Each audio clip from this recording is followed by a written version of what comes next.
guys, millipede. Yan. Gumagala sila pag tag-ulan.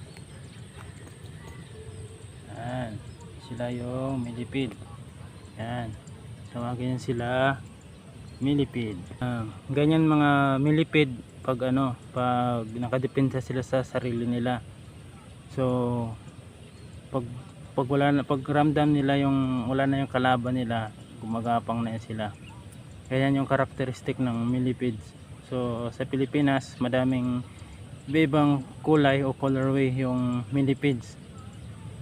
So ito yung example ng millipedes dito sa Pilipinas. So sa nakikita nyo, may pattern siya ng spot na yellow sa sa gilid niya.